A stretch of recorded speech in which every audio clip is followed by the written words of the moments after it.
todos os irmãos e amigos do portal Escola Bíblica Dominical, com a paz do Senhor Jesus. O que é a igreja? Esta é a nona questão que está compondo este primeiro trimestre de 2015 para a classe dos juvenis. Trimestre este que tem por tema geral respostas às dúvidas sobre a fé cristã. Porém, antes, estamos convidando a todos os irmãos que vá até o site do portal Escola Bíblica Dominical, na aba Juvenis, e lá os irmãos estarão encontrando o esboço desta pré-aula, que estará muito melhor detalhado, assim também como o esboço das outras pré-aulas, da introdução ao trimestre, assim também como as pré-aulas em vídeo como esta, que de alguma maneira possa agregar na sua melhor preparação como professor, na sua melhor interação como aluno. A Escola Bíblica Dominical, ela é a Igreja de Deus reunida, ensinando enquanto evangeliza e evangelizando enquanto ensina, cumprindo os dois lados do ID de Jesus, como diz o pastor Antônio Gilberto. Lembrando que esta pré-aula, o esboço, ele jamais substitui a sua presença como professor e a sua presença como aluno na Escola Bíblica Dominical do próximo domingo. O que é a igreja? Essa pergunta ela jamais pode sair dos nossos corações enquanto vida cristã, seja o novo convertido, seja quando já alcançamos algum tempo de caminhada na fé cristã. O que é a igreja? Essa pergunta ela jamais pode sair do nosso coração e da nossa mente. Sempre temos que pensar e jamais perdermos o foco do que é a igreja. Muitos, infelizmente, pensam que no quesito igreja já são pós-graduados. Este é o risco que corremos ao decorrer dos anos, ao passar do tempo frequentando uma denominação, pensarmos que no quesito igreja nós não precisamos saber mais nada. Mas a lição de hoje ela vem nos lembrar que ao falar sobre igreja, ao pensarmos sobre igreja, temos muito que pensar e temos muito que aprender. Para começarmos a desenvolvermos essa ideia, queremos pensar sobre o nome que traz a ideia de igreja, do grego, que é eclésia, que significa duas palavras, chamar e fora, que pode ser traduzida por chamados para fora. Então, do grego eclésia é dividido em duas vertentes, chamar e fora, e traduzido chamados para fora. Então, essa é a tradução do nome igreja, que vem do grego. Refere-se a um grupo de pessoas chamadas para saírem do pecado, do mundo e servirem ao Senhor. É um corpo constituído de componentes vivos e mais para frente estaremos vendo esta questão. Como organismo vivo, a igreja pode sentir medo. Está lá em Atos capítulo 5, verso 17. Ela pode orar. Atos capítulo 12 e verso 5. E pode falar. Mateus capítulo 18 e verso 17. Então, o primeiro aprendizado desta pré-aula é que a igreja ela é um povo que é chamado para fora do mundo, chamado para fora do sistema do mundo. Ela não compactua com o mundo que está no maligno. Ela é chamada para fora. E ao ser chamada para fora, ela não é uma instituição morta, não. Ela é um organismo vivo que tem medo, que ora, que pode falar, que se comunica com seu dono que é Cristo, já veremos isto. Então ela é um organismo vivo. Pessoas que são chamadas para saírem do pecado e não continuarem participando do mal do mundo, porque elas estão santificadas ou separadas do pecado. João capítulo 17, versos 14 a 23, Colossenses capítulo 1, verso 13, 1 Pedro 2, 9 e 1 João capítulo 4, versos 5 e 6. Então as pessoas elas saem do pecado e a partir daí elas são santificadas para Cristo. Este convite da pessoa sair do mundo para ser santificada para Cristo, ele vem através da mensagem do Evangelho. Segundo a Tessalonicenses, capítulo 2, versos 13 e 14. Então Deus chama o povo para deixar o mal deste mundo através da mensagem do Evangelho. Aqueles que são convertidos verdadeiramente a Cristo são chamados santos. 1 Coríntios capítulo 1, verso 2 e Colossenses capítulo 1, versos 1 e 2. Algumas vezes a Bíblia usa a palavra igreja no sentido universal, isto é, para falar de todo o povo que pertence a Cristo, não importa de onde ele possa ser. Jesus falou da igreja deste modo: Também eu te digo que tu és Pedro, e que sobre esta pedra edificarei a minha igreja, e as portas do inferno não prevalecerão contra ela. Está lá em Mateus, capítulo 16, verso 18. Aqui podemos observar que Jesus não está falando apenas de uma congregação local, nem está falando de uma organização ou instituição mundial. Ele está falando de pessoas, de pedras vivas, constituídas sobre Jesus Cristo, a fundação sólida. Às vezes a palavra igreja também é usada para descrever uma congregação local. É o que vemos lá em 1 Coríntios, capítulo 1, verso 2, Mateus, capítulo 18, verso 17, e Romanos, capítulo 16 e verso 5. Igrejas locais são resultado da pregação do Evangelho, quando as pessoas obedecem à palavra e se tornam cristãs. Elas começam a reunir-se com outros irmãos na fé. Aliás, o livro de Atos nos deixa isso muito claro. Quando nós lemos lá em Atos 5 e 42, capítulo 5, verso 42, diz assim: E todos os dias no templo e nas casas não cessavam de ensinar e de anunciar a Jesus Cristo. É interessante, eu sempre digo, que se um dia nós perdermos a ideia do que é igreja, é só lermos o livro de Atos, que prontamente nós voltaremos à consciência do que é a igreja de Cristo. Se perdemos a referência, leia o livro de Atos dos Apóstolos, que com certeza o irmão voltará à sã consciência da igreja e da sua finalidade. Então, todos os dias no templo e nas casas não cessavam de ensinar e de anunciar a Jesus Cristo. Aqui nos mostra também um outro ponto, este sentimento dos primeiros cristãos. Eles se reuniam e não cessavam nas casas, nos templos, das suas reuniões, de ensinar e de anunciar a Cristo. Então, o encontro dos cristãos daquela época eram para anunciar, para ensinar a Cristo. E talvez nos cabe uma pergunta nos nossos encontros, como jovens, como adolescentes, como igreja do Senhor, qual é o tema principal? Cristo, ele é o tema principal das nossas reuniões, dos nossos encontros, das nossas confraternizações, ou às vezes Cristo não é convidado? Como eu mencionei, se perdermos a referência do que é a igreja, é só lermos o livro de Atos dos Apóstolos. E se lermos o livro de Atos dos Apóstolos, Cristo, ele era a mensagem central. Cristo era o centro das conversas. Cristo era o centro no coração daqueles primeiros cristãos. Havia um sentimento, e este sentimento de alegria, de paz, de querer estar participando, empenhado no corpo de Cristo.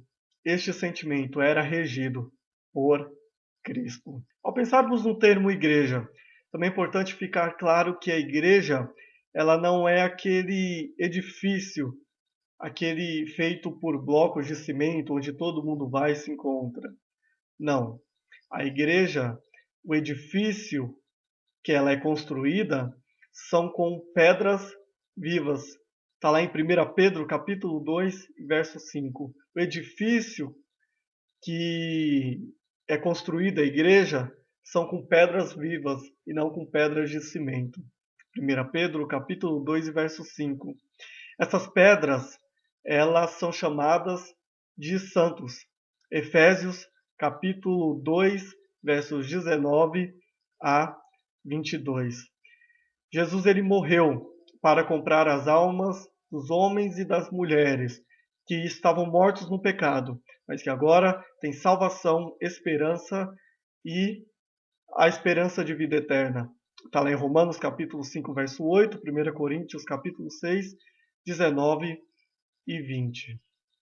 A igreja, ela era o mistério que estava com Deus. Era um mistério que não havia sido revelado até que, na chamada declaração de Cesareia, onde, após Pedro ter recebido a revelação de que Jesus Cristo era o Filho do Deus vivo, ele anunciou, ele revelou a todos que edificaria a sua igreja.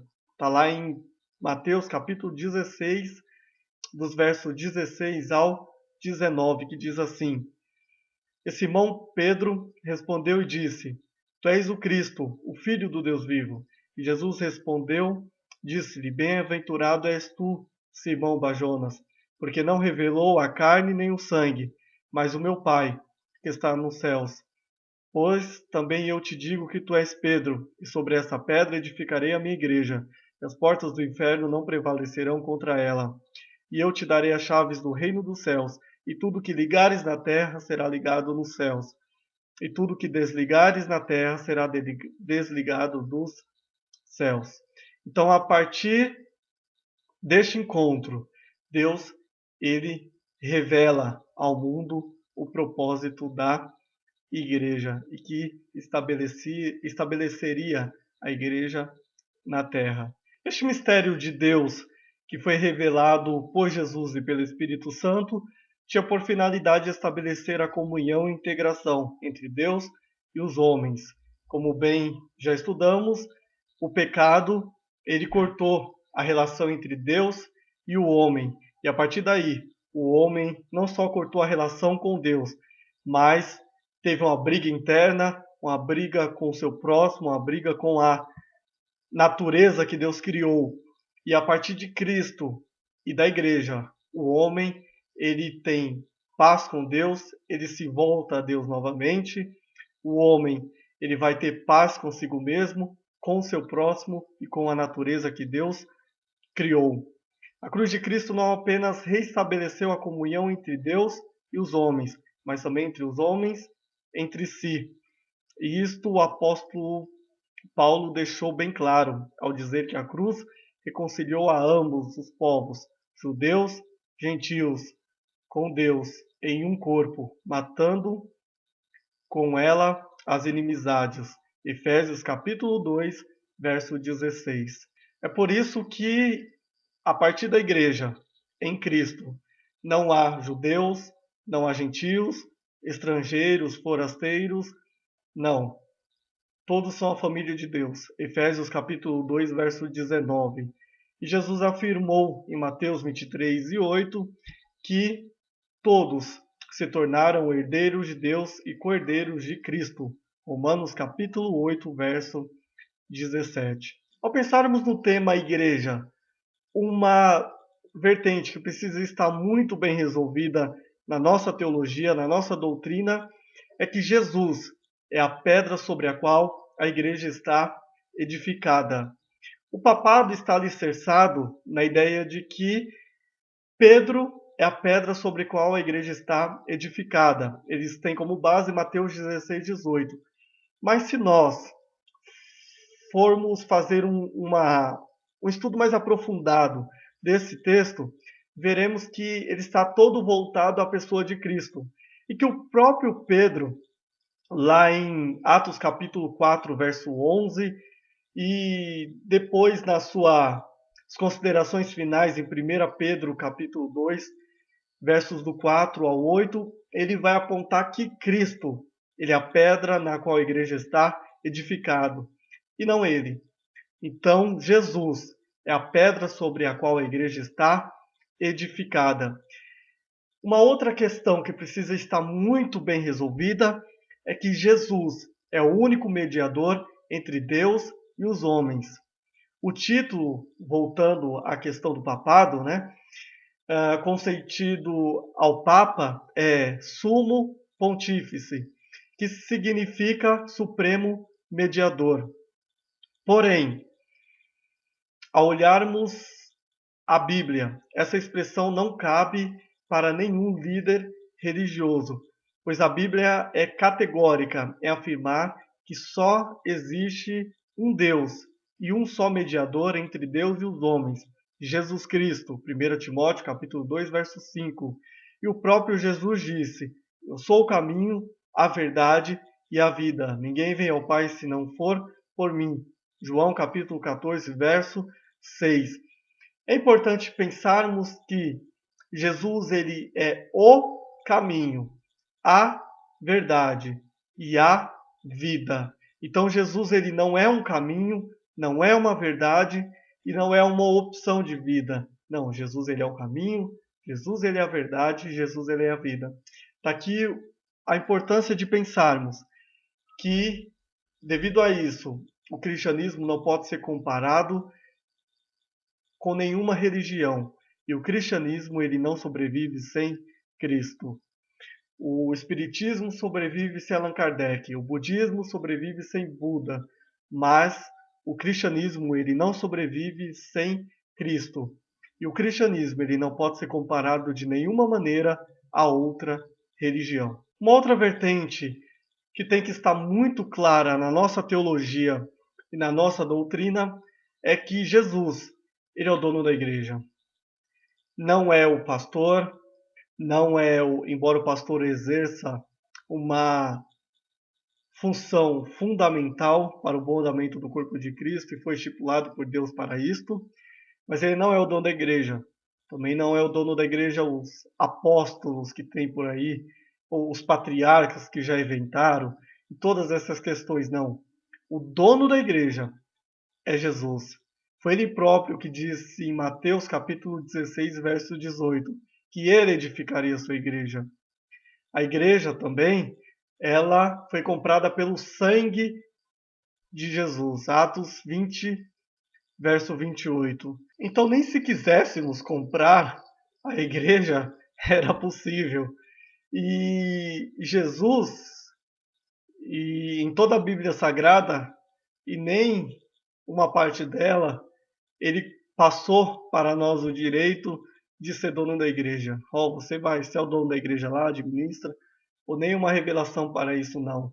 Jesus, ele é o dono da igreja. Jesus também ele é o edificador da igreja. Está lá em 1 Coríntios, capítulo 3 e verso 9. Nós somos cooperadores de Deus, mas é Deus que edifica a sua igreja. Um planta, outro rega, mas o crescimento vem de Deus. Jesus também disse: Eu edificarei a minha igreja. Mateus 16, 18. Então, nós, sem Jesus, não faríamos nada na igreja. Jesus é o protetor da igreja. A igreja, esse ponto é interessante pensarmos que ela tem um protetor. A igreja não está ao léu, não está perdida, não está desprotegida, não, ela tem um protetor. E ela caminha vitoriosamente a parte e a assistência de Cristo. Ele disse: E as portas do inferno não prevalecerão contra ela. Mateus capítulo 16, verso 18. Os inimigos da igreja são muitos e perigosos, mas Jesus é o nosso escudo e protetor. Ele é o general desse glorioso exército que caminha triunfantemente rumo à glória e rumo ao céu. É importante pensarmos, e quando olhamos aos primeiros cristãos, a igreja primitiva, a gente vê que qualquer tipo de problema que eles tinham quando foram perseguidos, quando levantavam calúnia contra eles, automaticamente eles oravam. O primeiro recurso que eles utilizavam era a oração para o dono da igreja, para Cristo. Então, se tivermos algum problema na igreja, o primeiro a ser comunicado é Cristo. Que possamos ter em mente este ensinamento tão bonito dos nossos primeiros irmãos da igreja primitiva. Que posse de tudo isso que já vimos, que Jesus é a pedra sobre a qual a igreja está edificada, que Jesus é o único mediador entre Deus e os homens, que Jesus ele é o dono da igreja, que Jesus é o edificador da igreja, que Jesus é o protetor da igreja e que a igreja é o corpo de Cristo, precisamos pensar sobre o que é religião e sobre o que é a igreja. Pensar sobre a questão de religião e igreja é muito importante até para ficar claro algumas questões. Questões essas que são levantadas principalmente entre nós jovens e adolescentes. O mundo faz, por que a igreja não faz? Por que a igreja não dá uma modernizada? Tem algumas denominações que estão fazendo determinadas coisas. E por que a gente não faz também? E por que jovem não pode isso? Ah, isso é coisa retrógrada, é coisa de muito tempo atrás, hoje em dia já pode. Então, pensar sobre religião e igreja nos responde algumas perguntas. O pastor Hernani Dias Lopes fez algumas afirmações em um encontro de teologia e que nos traz subsídios para pensarmos sobre essas questões. A primeira coisa a ser pensada é: a religião é a coisa que o homem cria, a igreja é o que Deus criou. Então, a religião, ela foi criada pelo homem, mas a igreja é algo que Deus criou. A religião pode se adaptar, mudar. A igreja tem um compromisso com a verdade e a verdade de Deus. E um outro teólogo fez um comentário muito interessante. Ele falou assim que a religião ela joga para a torcida, ela joga para agradar. Porém a igreja ela tem um compromisso absoluto com Deus. Por aí a gente já começa a entender algumas coisas. Por que tal denominação faz isso? Por que faz aquilo? Por que deixa isso? Por que autoriza aquilo outro? Precisamos ter separado o que é uma religião e a Igreja de Cristo. Aquela que não se adapta a algumas questões para relativizar o absoluto de Deus. Mas, para pensarmos em adaptações, a igreja jamais pode mudar a sua mensagem, o seu conteúdo principal, que é o Evangelho. Então, para pensar em admitir o novo e inovações, ela jamais pode perder as suas características para flexibilizar a que o mundo está sugerindo. E vai mais além. Ao pensar no novo para divulgar a velha mensagem de forma eficaz, aí é importante. Então, pensar em algo que ajude a igreja a divulgar o evangelho, por exemplo, as redes sociais, para divulgar o evangelho é um novo, vamos trazer, vamos fazer, sim, é louvável, porque eu não perco a minha característica e eu ainda vou usar para levar o evangelho adiante. Mas se esse novo faz a igreja perder a sua característica de alguma maneira, aí precisa ser pensado. Muitas mudanças que são feitas hoje na igreja contemporânea são mais por influência da sociedade do que da escritura. As pessoas dizem, a sociedade faz, por que a igreja não faz? Mas acontece no mundo aí, por que a igreja não pode fazer? Mas lá fora as coisas estão evoluídas, e por que a igreja não é assim? Talvez a grande pergunta, segundo o pastor Renan Dias Lopes, que tem que ser feita é: o que rege a igreja? Quando pensarmos nessas inovações, ao olharmos algumas religiões por aí, algumas denominações, que talvez não tenham tanto compromisso assim com a Bíblia não tem tanto compromisso assim com a doutrina bíblica, que é o que estamos estudando nesse trimestre. Cada pergunta ligada a uma doutrina bíblica. Ela faz ou deixa de fazer algumas coisas. A pergunta que nos tem que vir e temos que ter bem firmes em nosso coração é: o que rege a igreja? O que é a igreja? É a pergunta inicial desta pré-aula. Então, a grande pergunta: o que rege a igreja? São os valores sociais ou a palavra de Deus? É a sociologia? É a antropologia, ou seja, o estudo do homem? É a ciência humana que valida a Bíblia? Ou a palavra de Deus, que é o filtro para julgar as culturas? E nesta questão, a resposta é: não é a cultura que julga a Bíblia, mas é a Bíblia que vai julgar todas as culturas. Nós não devemos olhar para a igreja com a visão de fora para dentro, mas de dentro para fora. E esse dentro é a Bíblia. É através da Bíblia que temos que ter a cosmovisão do mundo. A nossa cosmovisão, ou seja, a visão do cosmos, a visão do mundo que nós temos, é uma visão cristã. E essa visão cristã que temos que ter tem que estar amparada na palavra de Deus. Então, é a Bíblia que julga as culturas, e não as culturas que julgam a Bíblia Sagrada. Então, é a palavra de Deus que vai validar a cultura, e não a cultura que vai validar a palavra de Deus. A igreja é regida pela palavra de Deus, e a mesma é supracultural, ou seja, supracultural é a crença e comportamento culturais que têm origem fora da cultura humana. No momento em que a cultura julgar a Bíblia, então estaremos relativizando a verdade que cremos. No momento em que a cultura julgar a Bíblia, que o mundo julgar-nos, e nós nos sentimos incomodados por isso, a ponto de queremos mudarmos para flexibilizarmos ao mundo, então nós estamos relativizando aquilo que pensamos, aquilo que cremos, aquilo que temos como base. A partir do momento que fizermos assim, perde todo o sentido. A igreja perde o sentido, a nossa vida perde o sentido, a nossa vida cristã perde o sentido, a salvação perde o sentido, tudo perde o sentido. A partir do momento que nós relativizamos o absoluto de Deus, a verdade da Bíblia Sagrada em quem cremos, então tudo perde o sentido, tudo perde o seu valor.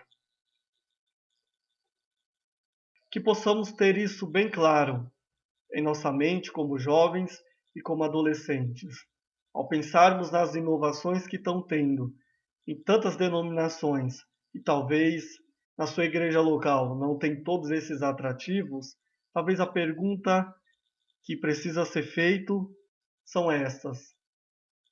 Essa inovação, se eu trazer para cá, ou isso que está no meu coração, por que aqui não tem, isso vai tirar a característica da igreja? Não a igreja local, a igreja de Cristo. Essa é a mensagem principal que Cristo designou a igreja? Essa é a principal identidade? Perguntemos ao Espírito Santo toda vez que tais perguntas batem em nosso coração. Estudemos a Bíblia Sagrada e com certeza encontraremos as respostas. Que Deus abençoe aos irmãos e dê uma aula abençoada no próximo domingo. E convidamos aos irmãos novamente. Vá até o site do portal Escola Bíblica Dominical, na aba Juvenis, e lá os irmãos estarão encontrando o esboço completo desta aula.